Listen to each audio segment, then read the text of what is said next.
नमस्कार, मैं हूं श्वेता झा और आप देख रहे हैं आज तक। इस वक्त की बड़ी खबर आपको बता दें, ममता बनर्जी इस वक्त नामांकन दाखिल करने के लिए पहुंची है। आपको बता दें उपचुनाव होने वाला है पश्चिम बंगाल में भवानीपुर सीट पर उपचुनाव। हालांकि भवानीपुर के अलावा और भी सीट है जहां पर उपचुनाव होने हैं, लेकिन मुख्य सीट जो है और जहां पर एक बार फिर से पश्चिम बंगाल विधानसभा चुनाव के बाद अब जो उपचुनाव में सबकी नजरें हैं वो है भवानीपुर सीट, क्योंकि यहां पर फिर से एक बार कड़ा मुकाबला देखने को मिल रहा है। क्योंकि यहां पर ममता बनर्जी उतर रही हैं और ममता वर्सेस कौन होगा इसको लेकर काफी कयास लगाए जा रहे थे।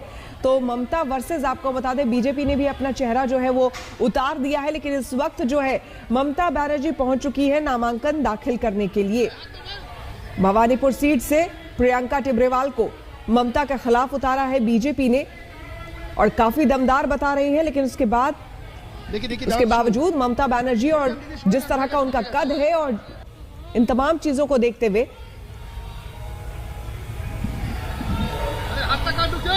ये लड़ाई होगी न्याय वर्सेस अन्याय की लड़ाई।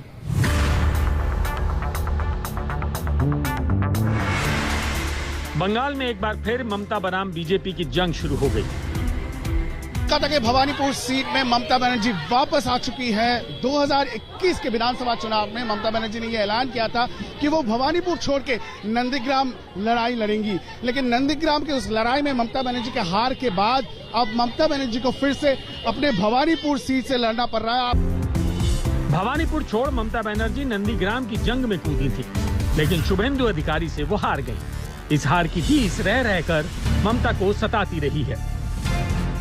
নির্বাচনে তাই আমাকে আবার দাঁড়াতে হলো এদের ষড়যন্ত্রের জন্য।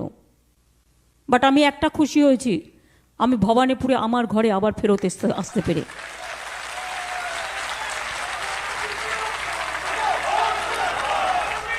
নিশ্চয়ই ভবানীপুরের মানুষ মনে প্রাণে চেয়েছিলেন যে আমি ভবানীপুরেই থাকি।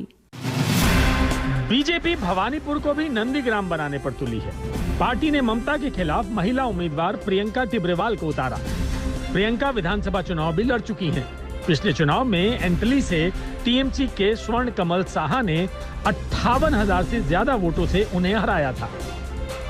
चीज नहीं है कि चुनाव जीतो या ना जीतो, लेकिन बड़ी बात यह है कि मुख्यमंत्री को मैं फिर भी ये कहूंगी कि हार कर भी वो मुख्यमंत्री की कुर्सी पर बैठी रही। और दूसरी सबसे बड़ी बात यह है कि चुनाव तो बहुत बात की बात है, पहले तो मैंने मुख्यमंत्री को जो है वो कलकत्ता हाईकोर्ट में एक हार हराई है, क्योंकि वो जब लड़ाई थी तो उस लड़ाई को मैंने जीता है। जब उन्होंने कहा था कि वायलेंस नहीं हुआ, मैंने साबित किया कि वायलेंस हुआ। भवानीपुर में बीजेपी को घेरने के लिए सांसद अर्जुन सिंह के नेतृत्व में टीम बनाई गई है।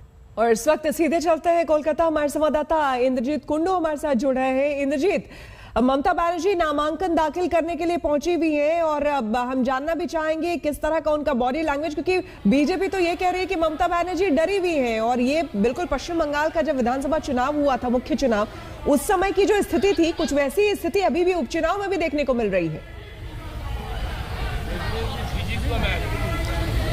देखिए श्वेता, स्थिति जो है वो बिल्कुल बदल चुकी है, क्योंकि 2021 का जो चुनाव था, असेंबली इलेक्शन था, वहां पे ममता बनर्जी को एक कांटे की टक्कर फेस करना पड़ा था बीजेपी से और वो जीत चुकी हैं। 200 से ज्यादा सीट के साथ ममता बनर्जी तीसरी बार मुख्यमंत्री बन चुकी है।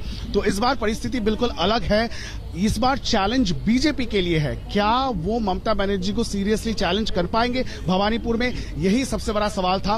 प्रियंका टिब्रेवाल को खड़ा किया गया है बीजेपी की ओर से। ममता बनर्जी कुछ चंद मिनट पहले यहाँ पे जो अलीपुर सर्वे बिल्डिंग है वहां पे वो अंदर गई है अपना पर्चा दाखिल करने, नॉमिनेशन दाखिल करने, और जैसे वो गाड़ी से निकली तृणमूल के जो समर्थक हैं वो नारेबाजी कर रहे थे, स्लोगन दे रहे थे और ममता बनर्जी ने भी उनको नमस्ते करके अंदर वो गई है। हालांकि कोविड प्रोटोकॉल, कोविड जो विधि है वो काफी सख्त यहाँ पे दिख रहा है और यही कारण है कि हर बार हम लोग देखते हैं कि जब इस तरह का नामांकन पत्र भरा जाता है, कोई भी अगर बड़ा स्टार लीडर होता है तो वो बड़े एक जुलूस के साथ, एक रैली के साथ नॉमिनेशन फाइल करने जाते हैं, लेकिन इस बार ऐसा कुछ नहीं दिखने को मिल रहा है, क्योंकि सबसे बड़ा सवाल तृणमूल के जहन में यही था कि समय पे उपचुनाव होगा या नहीं। और यही कारण है कि दो दफा इलेक्शन कमीशन के पास अपना जो डेलीगेशन है उन्होंने भेजा भेजा था, तो तृणमूल के लिए एक बहुत बड़ी राहत की बात है कि उपचुनाव सिर्फ भवानीपुर के लिए घोषणा की गई है, क्योंकि अगर यहाँ पे उपचुनाव नहीं होते समय पर 6 महीने के अंदर तो ममता बनर्जी को अपना मुख्यमंत्री का कुर्सी गंवाना पड़ता। तो ममता बनर्जी भी अंदर गई हैं, वो अपना नॉमिनेशन फाइल करेंगी, उसके बाद बाहर आके शायद वो मीडिया से कुछ कहेंगी। लेकिन जो मूड है तृणमूल कांग्रेस के सपोर्टर्स का यहाँ पे आज वो काफी जोश और उमंग भरा हुआ है, और तृणमूल कांग्रेस ने पूरी एड़ी चोटी का ताकत लगा दिया है यहाँ पे भवानीपुर सीट को फिर से जीतने के लिए। ममता बनर्जी 2 बार यहां से जीत चुकी है, 2011 में और 2016 में। बिल्कुल, आप बने रहे हमारे साथ, लेकिन क्या कुछ कहना है ममता बनर्जी की प्रतिद्वंदी प्रियंका टिब्रेवाल का, जरा ये भी सुन लेते हैं। बनर्जी अपना नॉमिनेशन फाइल करी, उसी दिन बीजेपी प्रियंका टिब्रेवाल को अपने उम्मीदवार घोषित किया है। आपको कैसे लग रहा है? It is a tough fight, लेकिन आप बहुत ही कॉन्फिडेंट हो। देखिए, पार्टी ने ये मेरे ऊपर विश्वास किया है, उसके लिए मैं अपनी पार्टी की बहुत बहुत आभारी हूँ। लेकिन उससे भी ज्यादा मैं ये कहना चाहूंगी कि मैं भाजपा की जो कैंडिडेट है उससे ज्यादा मैं पश्चिम बंगाल के लोगों की कैंडिडेट हूं। इसका कारण ये है कि आप सबने देखा है कि पिछले 5 महीनों में जो लड़ाई यहां हुई है उसमें जो लोगों ने मेरे ऊपर अपना विश्वास दिखाया है, जो शहीद परिवारों ने विश्वास दिखाया है, जिन महिलाओं का बलात्कार हुआ उन्होंने विश्वास दिखाया है, जिन लोगों को उनके घर तक पहुंचाया मैंने, उन्होंने वो विश्वास दिखाया है। आप देखिए किसी भी सोशल मीडिया में हर जगह यही कमेंट है कि हाँ वो खुश हैं क्योंकि मुझे कैंडिडेट उतारा गया है। तो ये उस जनता का विश्वास है और उसके लिए मैं शुक्रगुजार हूँ। जनता का विश्वास, और हाईकोर्ट में आप जनता के लिए लड़ चुके हैं, अभी आपकी दूसरी लड़ाई है, ये लड़ाई कैसी होगी? देखिए, एक लड़ाई तो मैंने आपको लड़ करके दिखा दी कि लड़ाई लड़ने में मैं पीछे हटने वालों में से नहीं हूँ, चाहे वो सरकार के विरोध में हो या किसी भी तरह हो, और वो लड़ाई लड़ करके हमने जीती है और जनता के लिए वो लड़ाई हमने जीती है। क्योंकि मैं ये कहना चाहती हूँ कि मुख्यमंत्री जो है वो पूरे राज्य की मुख्यमंत्री है, वो उन लोगों की भी मुख्यमंत्री थी जिन लोगों को जान से मारा गया, वो उन औरतों की भी मुख्यमंत्री थी जिनकी इज्जत लूटी गई, बलात्कार किया गया, और वो उन लोगों की भी मुख्यमंत्री थी जिनको घरों से बेघर कर दिया गया। तो क्यों खामोश थी मुख्यमंत्री? तो आज पश्चिम बंगाल की जनता को ये तय करना है कि ये चुनाव वो सिर्फ किसी को इसलिए जिताते हैं कि वो मुख्यमंत्री बनी रह सके और इस तरह का वायलेंस चारों तरफ फैल सके, या वो उसका साथ देंगे जिसने इस लड़ाई में उनके साथ बराबर से जो खड़ा रहा और उनके लिए वो लड़ाई लड़ी। गणेश चतुर्थी के दिन आपका नाम घोषित हुआ है, आपको कैसे लग रहा है? बहुत शुभ दिन है। विघ्नहर्ता है साथ में, तो फिर डर क्या बात का है। गणपति बप्पा मोरया। इंद्रजीत, प्रियंका कह रही है कि विघ्नहर्ता साथ में है इसलिए डरने की बात नहीं है, लेकिन ममता बनर्जी के लिए यहाँ पर डरने की बात जरूर होगी, क्योंकि कानूनी रूप से भी उनका हर हाल में इस सीट को जीतना बहुत जरूरी, अनिवार्य है एक तरीके से। जी हाँ, बिल्कुल, इसीलिए इसे प्रेस्टीज बैटल कहा जा रहा है, प्रेस्टीज फाइट है। ममता बनर्जी के लिए ये ममता बनर्जी की साख का सवाल है, बहुत कुछ स्टेक पर है। अगर ममता बनर्जी यहाँ पे नहीं जीतती तब उनका मुख्यमंत्री का कुर्सी बचाना बहुत मुश्किल हो जाएगा, और यही कारण है कि उनको जीतना ही है। बीजेपी के लिए अगर वो नहीं भी जीतते, क्योंकि उन्हें पता है कि ये बहुत ही एक टफ चैलेंज है, ममता बनर्जी सबसे बड़ा लीडर है पश्चिम बंगाल में इस वक्त और तीसरी बार मुख्यमंत्री बन के आई हैं, जीत के आई हैं, तो उनके लिए ये चैलेंज बहुत ही मुकाबला बहुत ही डिफिकल्ट है, ये उन्हें पता है। और यही कारण है कि प्रियंका टिब्रेवाल जैसे एक नया कैंडिडेट को फील्ड किया गया है। हालांकि प्रियंका इंटाली से लड़ चुकी है, लेकिन वहां पे वो हार गई थी।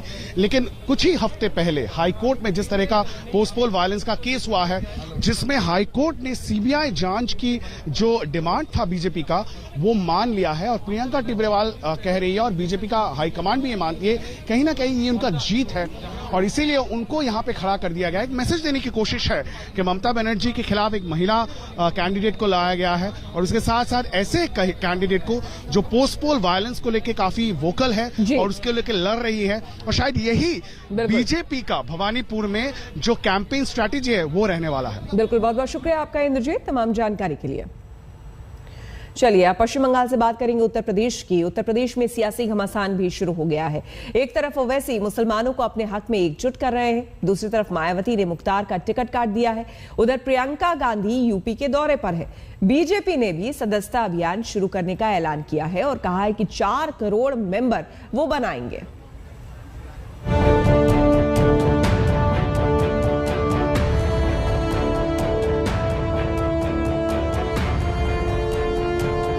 पहले पार्क, स्मारक और मूर्ति से तौबा, अब माफिया से दूरी। यूपी में इस बार बीएसपी के हाथी की चाल बदल गई है। बीएसपी सुप्रीमो मायावती ने बाहुबली नेता मुख्तार अंसारी से किनारा कर बता दिया कि इस बार न सिर्फ चुनावी रास्ते अलग होंगे बल्कि तेवर भी जुदा होंगे। मायावती ने ट्वीट किया, बीएसपी का यूपी विधानसभा में प्रयास होगा कि किसी भी बाहुबली और माफिया को पार्टी से चुनाव न लड़ाया जाए। इसी वजह से मऊ से अब मुख्तार अंसारी का नहीं बल्कि भीम राजभर का नाम फाइनल किया गया है। इसके संकेत पहले ही मिलने लगे थे। मुख्तार के बड़े भाई का साइकिल पर सवार होना बता रहा था कि अंसारी परिवार से मायावती किनारा कर लेंगी। 2 हफ्ता पहले ही सिबकतुल्ला अंसारी ने समाजवादी पार्टी का दामन थामा। हालांकि अफजल अंसारी अब भी बीएसपी के ही सांसद हैं। 2007 के अंदर बहन मायावती जी जब मुख्यमंत्री बनी, हमारा नारा था चढ़ गुंडों की छाती पर, मोहर लगेगी हाथी पर।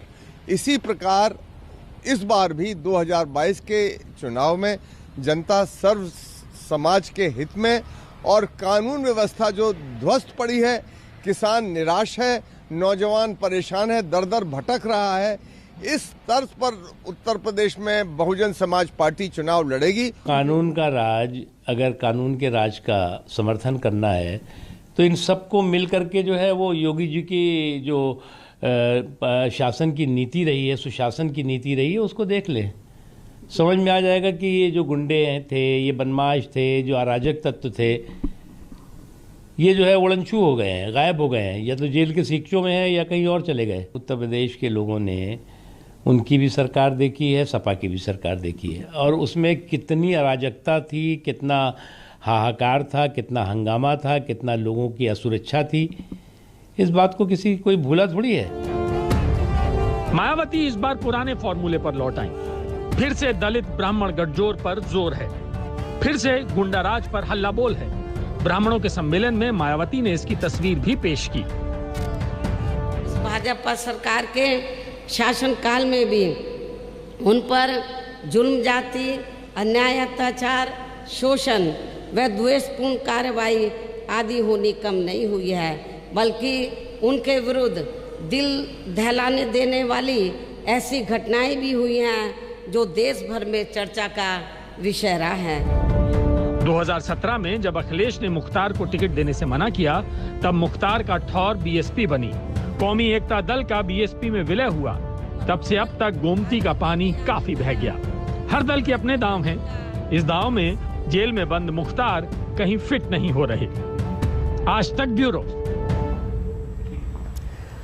और बड़ी खबर आपको बता दें, मायावती ने मुख्तार अंसारी का टिकट काटा है तो एआईएमआईएम ने टिकट का खुला ऑफर दे दिया है। अतीक अहमद के बाद मुख्तार अंसारी को खेमे में लेने की कवायद है। एआईएमआईएम के प्रवक्ता असीम वकार ने यह ऐलान किया है। तो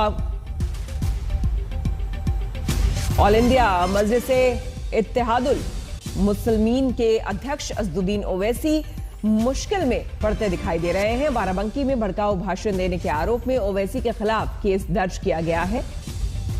इसके अलावा आपको बता दें, ओवैसी पर कोरोना नियमों के उल्लंघन को लेकर भी केस दर्ज किया गया है।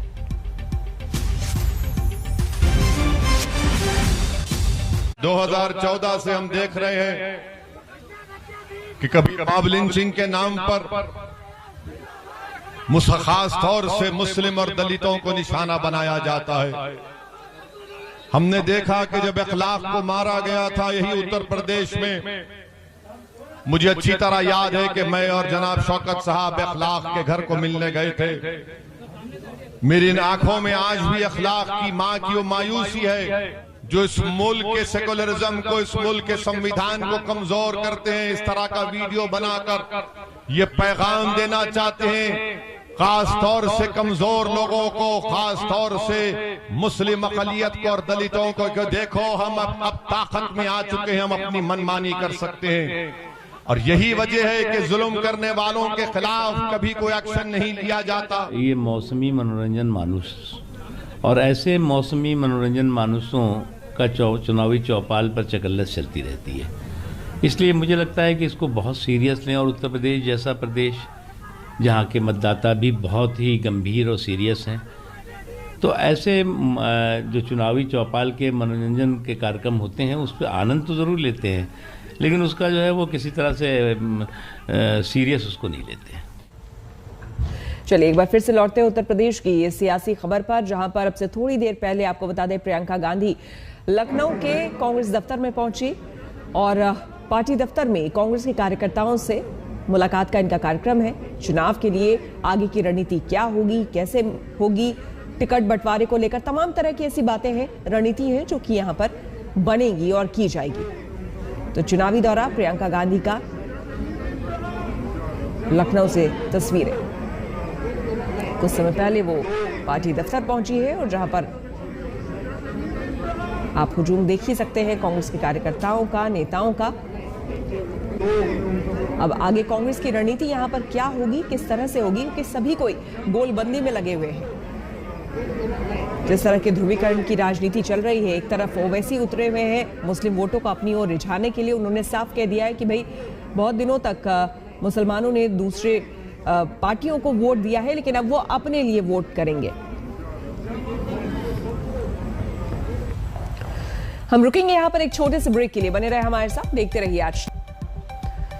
और इस वक्त की बड़ी खबर आपको बता दें, राहुल गांधी ने कहा है कि मैं कश्मीरी पंडित हूं। जी हां, उन्होंने कहा कि मैं कश्मीरी पंडित हूं और मेरा परिवार भी कश्मीरी पंडित है। राहुल गांधी ने यह भी कहा कि आज ही सुबह एक डेलीगेशन आया था कश्मीरी पंडितों का, जिन्होंने मुझसे मुलाकात की। उन्होंने कहा कि कांग्रेस ने हमारे लिए बहुत कुछ वेलफेयर के लिए काफी कुछ स्कीम्स लेकर के आई थी कांग्रेस, लेकिन बीजेपी ने कुछ भी नहीं किया है। तो राहुल गांधी ने फिर कहा है कि मैं प्रॉमिस करता हूं, वादा करता हूं, कश्मीरी पंडित जितने भी भाई हैं उन सभी को वादा करता हूं कि वो उनकी भलाई के लिए कुछ न कुछ जरूर करेंगे, और वो वादा करते हैं कश्मीरी पंडितों से।